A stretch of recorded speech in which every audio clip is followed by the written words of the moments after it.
ప్రభునామములకు స్తోత్రములు. SRK channel వీక్షకులందరికీ నా హృదయపూర్వక వందనం చెల్లిస్తున్నాను. ఈరోజు బైబిల్ గ్రంథంలో ఉదాహరింపబడిన తాళపు చెవులను గురించి తెలుసుకుందాము. ప్రకటన గ్రంథంలో 3వ అధ్యాయం 18వ వచనములో దావీదు తాళపు చెవులను చేత పట్టుకుని ఉన్న యేసుక్రీస్తు గురించి వ్రాయబడి ఉన్నది.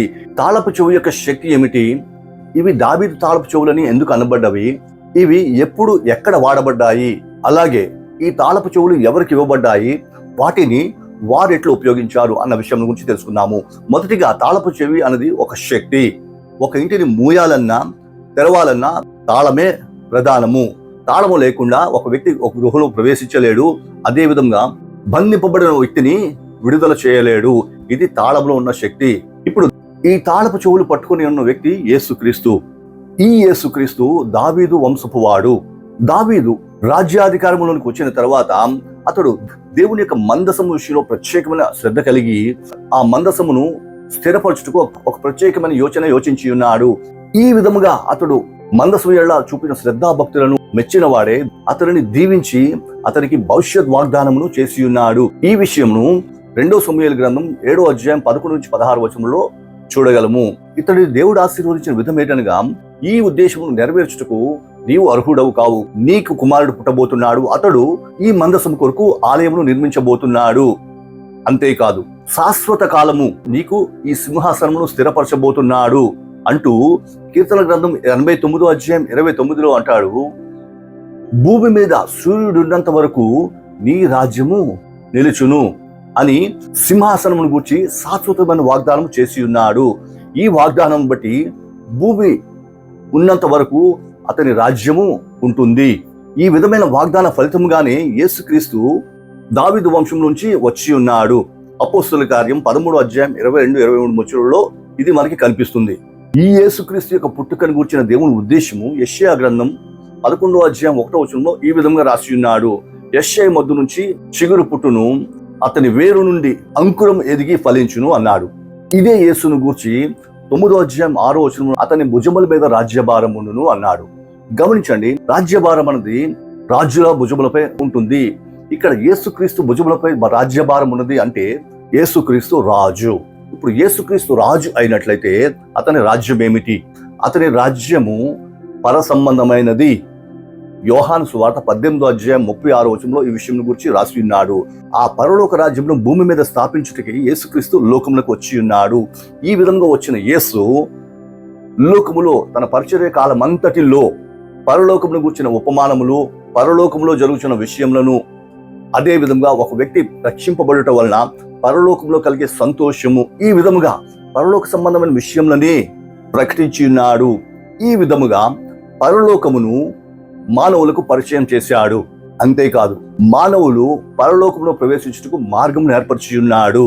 యోహాను సువార్త 14వ అధ్యాయం 6వ వచనం, పరలోకంలో ప్రవేశించుటకు నేనే మార్గము అని చెప్పి ఉన్నాడు. ఈ విధంగా తానే మార్గమును ఏర్పరిచిన దానిని బట్టి మానవునికి పరలోకంలో ప్రవేశించుటకు యేసుక్రీస్తు అధికారం ఇచ్చి ఉన్నాడు. దీనిని బట్టి మానవునికి పరలోకంలో అనుగ్రహించుటకు యేసుక్రీస్తుకు అధికారం ఉన్నది. అందుకే మత్తయి సువార్త 28వ అధ్యాయం 18వ వచనంలో అంటాడు కదా, భూమి మీదను పరలోకమందును నాకు సర్వాధికారం ఇవ్వబడి ఉన్నది. దీనిని బట్టి యేసుక్రీస్తునకు పరలోకమునకు మార్గం ఏర్పరచుటకు అధికారం ఉన్నది. అదే విధముగా పాతాళమును తెరుచుటకును, పాతాళములో బంధింపబడిన మానవులను విడిపించుటకును ఈ యేసుకు అధికారం ఉన్నది. ఆ విధమైన అధికారమునే తాళపు చెవులు అన్నాడు. అయితే ఈ తాళపు చెవులను దావీదు తాళపు చెవులను ఎందుకు అన్నాడు అని ఆలోచించినట్టయితే గమనించండి, ఈ తాళపు చెవులు లేక ఈ అధికారం కలిగిన వ్యక్తి దావీదు వంశపు వాడు. అందుకే దీనిని దావీదు తాళపు చెవులు అన్నాడు. ఇప్పుడు ఈ తాళపు చెవులను యేసుక్రీస్తు ఎప్పుడు వాడాడు, ఎక్కడ వాడాడు అని ఆలోచించినట్లయితే గమనించండి, యేసుక్రీస్తు సిలువ వేయబడి మరణించి సమాధి చేయబడిన తర్వాత 3వ దినమందు అతను పునరుద్ధానుడైనట్లు మనకి కనిపిస్తుంది. మరణించిన నాటి నుంచి పునరుద్ధానుడైన మధ్య కాలంలో ఈయన భూమి యొక్క అడుగు భాగములకు అనగా మృతుల లోకములకు పోయినట్లు మనకి తెలుస్తుంది. ఈ మృతుల లోకములకు పోయిన ఈయన సాతాను ఆధీనంలో ఉన్న పాతాళమును పగులగొట్టి దానిలో బంధింపబడిన భక్తులనందరినీ విడిపించి వారిని ఉన్నతమైన స్థానంలోకి తీసుకొని పోయి అక్కడ స్థలమును ఏర్పరిచి ఆ స్థలముందు వారిని ఉంచినట్లు మనకి కనిపిస్తుంది. ఇదే పరదేశు. ఈ పరదేశే పరలోక ప్రవేశ మార్గము. ఎఫెసీ పత్రిక 4:8-10 ఇది కనిపిస్తుంది. ఇక్కడ జరిగినది ఏమనగా, పాతాళమును పగలగొట్టాడు, చెరలో బంధింపబడిన భక్తులను విడిపించాడు, వారికి పరలోక ప్రవేశమును అనుగ్రహించాడు. ఇంత చేసినను సాతాను అడ్డగించలేకపోవటం కారణం ఏమిటంటే, ఇక్కడ చెప్పబడిన దానిని బట్టి అతడు ఎవడును వేయకుండా తీయువాడును, ఎవడును తీయకుండా వేయువాడునై ఉన్నాడు అని యేసుక్రీస్తు కలిగిన అధికారం గురించి చెప్పబడి ఉన్నది. ఈ విధముగా పాతాళంపై తనకున్న శక్తిని యేసుక్రీస్తు ఉపయోగించాడు. అలాగే పరలోకము అన్నదానికి మార్గమును ఏర్పరిచి ఉన్నాడు. ఈ విధంగా యేసుక్రీస్తు తనకు కలిగిన అధికారమును వినియోగించాడు. ఇప్పుడు ఈ తాళపు చెవులు ఎవరికిచ్చాడు, వారు ఏ విధంగా వాడారు అన్న విషయం ఆలోచించినట్లయితే గమనించండి. యేసుక్రీస్తు లోకములో సంఘమును ఏర్పరచుకున్న తర్వాత ఈ సంఘమునకు ఈ పరలోక ద్వారపు తాళపు చెవులను ఇచ్చి ఉన్నాడు. అనగా ఇప్పుడు దేవుడి యొక్క సంఘములో ప్రవేశించిన వాడు పరలోకంలో ప్రవేశించుటకు అధికారమును సంపాదించుకున్నాడు. యోహాను సువార్త 1:12 ఈ విషయం చెప్తున్నది. ఈ విధంగా పరలోక తాళపు చెవులను సంఘమునకిచ్చి పరలోకంలో ప్రవేశించు వారిని నిర్ణయించుటకు సంఘమునకు అధికారం అనుగ్రహించి ఉన్నాడు. ఇప్పుడు పరలోక తాళపు చెవులను సంఘమునకు ఇచ్చిన దానిని బట్టి యేసుక్రీస్తు యొద్ద మరణము యొక్కయు పాతాళము యొక్క తాళపు చెవులు మాత్రమే ఉన్నవి. ఈ తాళపు చెవులను పట్టుకుని నిలబడి ఉన్నట్లు ప్రకటన గ్రంథం 1:18 మనకి కనిపిస్తుంది. ఈ యేసుక్రీస్తు శిక్షార్హులైన వారు పాతాళంలో బంధింపబడి ఉండగా ఈ పాతాళంతో వ్యవహరించుటకు ఇష్టపడని వాడే శ్రమల కాలములో ఈ పాతాళం యొక్క అధికారమును సాతానుకి అప్పగించినట్లు మనకి కనిపిస్తుంది. ఈ అధికారమును పొందుకున్న సాతాను క్రీస్తు పాతాళమును తెరిచిన దానిని బట్టి దానిలో బంధింపబడిన వారిని విడిపించి పరలోకమునకు కొనిపోయిన దానికి ప్రతీకార చర్యగా భూమి మీద నివసిస్తున్న దేవుని ప్రతిరూపమైన మానవులను బాధించుట ప్రారంభించాడు. 6:8 ఇది మనకి కనిపిస్తుంది. ఆ అధికారమును ఉపయోగించి భూమి మీద శాంతి లేకుండా, అనగా భూమి మీద సమాధానము లేకుండా రక్తపాతంతో నింపున్నట్లు క్రియ జరిగిస్తున్నట్లు ఈ 6వ అధ్యాయంలో మనకి కనిపిస్తుంది. 9వ అధ్యాయంలో ఈ పాతాళలోక సైన్యమును ఉపయోగించి భూమి మీద మిగిలిన భక్తులను బాధించుటకును, హింసించుటకును, నలగగొట్టుటకును ప్రారంభిస్తాడు. దీనంతటికి కారణము దేవునిపై అతనికి గల కోపము. ఇదే విధమైన పరిస్థితిని శ్రమల కాలమంతటిలో సాతాను లోకములో కొనసాగించుచుండగా దేవుని బిడ్డలు అనుభవిస్తున్న దీనస్థితిని చూచిన దేవుడు కడవరి దినమున తన ప్రజల పక్షంగా న్యాయాధిపతిగా దిగి ఈ సాతాను సైన్యపు వారితో యుద్ధం చేసి వారిని ఓడించి తన ప్రజలను విడిపించి ఏ అధికారమును ఉపయోగించి ఈ సాతాను లోకములో మానవులను బాధిస్తున్నాడో ఆ పాతాళంలోనే దేవుడు ఈ సాతానును బంధించి లోకంలో 1000 ఏళ్ల నీతి పరిపాలన జరిగించబోతున్నాడు. ఈ 1000 ఏళ్ల వరకు సాతాను బంధింపబడిన దానిని బట్టి లోకము నెమ్మదిని అనుభవిస్తుంది. దేవుని యొక్క సన్నిధిని సహవాసం కలిగి లోకము సస్యశ్యామలముగా ఉండబోతుంది. సమృద్ధి అయిన ఆహారము, జనసాంద్రత పెరగబోతుంది. దీనికి కారణము ఇది నీతి పాలన.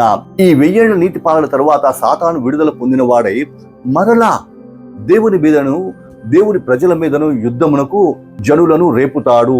ఈ విధంగా చివరి తిరుగుబాటు దేవుని మీద జరిగించినప్పుడు దేవుడు ఉగ్రుడై సాతానును బంధించి నరకములో వేయబోతున్నాడు. ఇదే నిత్య నాశనము. అప్పుడు భూమిని పాపము నుంచి ప్రక్షాళన చేయబోతున్నాడు, అనగా అగ్నితో భూమిని దహించి వేయబోతున్నాడు. 2 పేతురు పత్రిక 3:10 ఇది కనిపిస్తుంది. నాటితో భూమి అంతము కాబోతుంది. అప్పుడు దావీదుతో దేవుడు చేసిన వాగ్దానము అదే, భూమి మీద సూర్యుడునంత కాలము నీ సంతానంలో నుంచి ఒకడు రాజుగా ఉండక మానడు అన్న దేవుని వాగ్దానము పరిసమాప్తి కాబోతుంది. దీని ఫలితంగా జరిగేది ఏంటంటే, దానియేలు గ్రంథంలో దేవుడు ఉదాహరించినట్లు లోకరాజ్యములు కొట్టివేయబడి సకల రాజ్యములు ఆ దేవుని వశము కాబోతున్నవి. దానికి ఎన్నడూ నాశనముండదు. అది యుగయుగములు ఉండే రాజ్యము. ఇదే పరలోకము. ఆ రాజ్యము దానిని పొందిన వారికి తప్ప మరెవరికి చెందదు. ఇప్పుడు ఆ రాజ్యం యొక్క వైభవం గురించి ఆలోచించినట్లయితే అది బంగారంతో కట్టబడిన రాజ్యము, వజ్ర వైడూర్యములతో నింపబడినది. దేవుని యొక్క కాంతి దానిలో ప్రకాశిస్తుంది. జీవజలములు దాని గుండా ప్రవేశించబోతున్నవి. జీవ వృక్షములు దానిలో ఫలించబోతున్నవి. అక్కడ దేవుని యొక్క వెలుగు ఆ పట్టణమును ఆవరించబోతుంది. నిత్యమైన ఆనందము, ఇక దుఃఖం ఉండదు, ఆయాసం ఉండదు, వేదన ఉండదు, ఆకలి ఉండదు, దప్పి ఉండదు. భూమి మీద మానవుడు అనుభవించిన ఎట్టి విధమైన పరిస్థితులు అక్కడ కనబడవు. నిత్యమైన సంతోషము, నిత్యమైన సమాధానము, ఇట్టి విధమైన అనుభవమును మానవుడు ఆ పరలోకములో అనుభవించబోతున్నాడు. ఈ పరలోకమును గురించి ప్రకటన గ్రంథం 21-22 అధ్యాయంలో మనము చూడగలము. ఆ రాజ్యములో ప్రవేశించే భాగ్యము దేవుడు మనందరికీ అనుగ్రహించునుగాక. ఆమేన్. ప్రార్థన చేసుకుందాం. స్తోత్రం తండ్రి, వందనములు. ఇంతవరకు నీ వాక్యములో నుంచి దావీదు తాళపు చెవులను గురించిన విషయంను మాకు బయలుపరిచి ఆ అధికారమును బట్టి పరలోకమునకు మార్గమును ఏర్పరిచి మానవులను హక్కుదారులుగా చేసినందుకు వందనములు. అట్టి విధమైన కృపను పొందుకున్న మేము ధన్యులము. అంతం వరకు మా ధన్యతను కాపాడుకొని ఆ నిత్య రాజ్యము ప్రవేశించి భాగ్యం మాకు అనుగ్రహించి మహిమను పొందవలసిందిగా యేసు నామమున అడుగుచున్నాం తండ్రి. ఆమేన్.